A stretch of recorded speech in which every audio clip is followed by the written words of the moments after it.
the second officer asked. Well, for one thing, her body would be at rest at that angle only if she had a number of broken bones, Captain Marino said. I'm sure even you took note of that, Enrico. Yes, sir, I did, Enrico said. But she could have fallen, tripped, and landed hard enough to break a bone or two. Perhaps, Captain Marino said, moving away from the two officers and standing in the center of the road. But those two black skid marks tell me otherwise. If you compare them to the others on the road, you'll notice they are darker and deeper. That tells me they're fresh skid marks, which might mean the woman's body was dumped or tossed from a car. She hit the ground hard, causing additional damage to her body. She is someone without a name, Franco said. We didn't want to touch the body until the medical examiner signed off, but we looked for a bag or a purse, and there wasn't any to be found.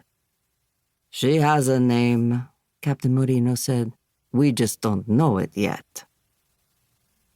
He turned to gaze out at the harbor below, where the first of the morning tourist boats were starting to head out for their trip around the island, and a packed hydrofoil was coming in to drop off another batch of guests. It was the second week of July, and the tourists had been arriving in numbers far greater than any previous year. Marino had been stationed in Ischia for 6 years now, and was still surprised by the thousands who flocked to the island each season.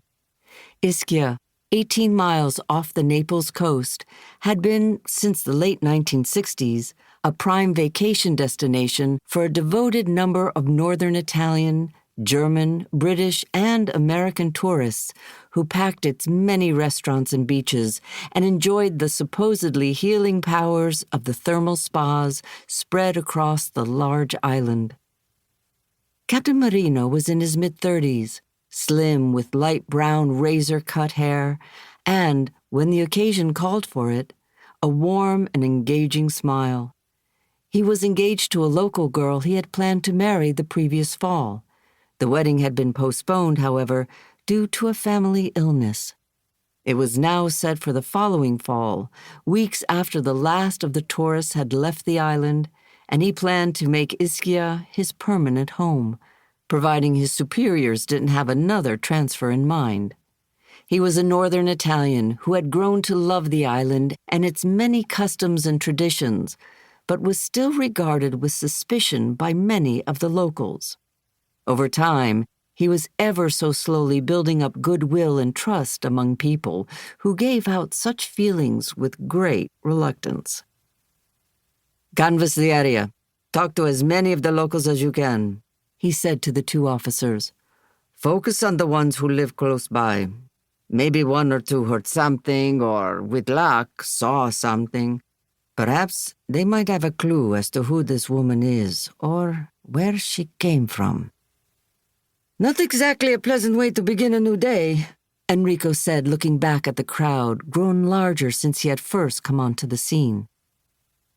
Captain Marino looked at Enrico for a moment and then turned and stared at the body of the dead woman lying on the side of the quiet road. Or to end one, he said in a low voice. 2. Nonna Maria stood in front of the glass butcher's counter in the open-air market of the port. It was early morning, and the large space was already filled with shoppers, mostly locals buying what they needed for the afternoon meal, and a handful of tourists who wandered through more out of curiosity than need. Behind the counter, a tall young man was running a thick slab of prosciutto through the slicing machine. "I like it thin, Raphael," Nonna Maria said to the young man, "but not so thin that the slices stick to the paper.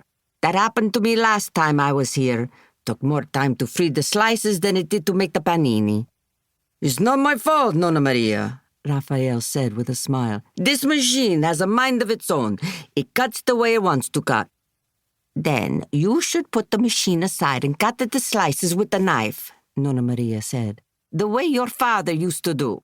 He had the surgeon's touch." It was easier for him to pay attention.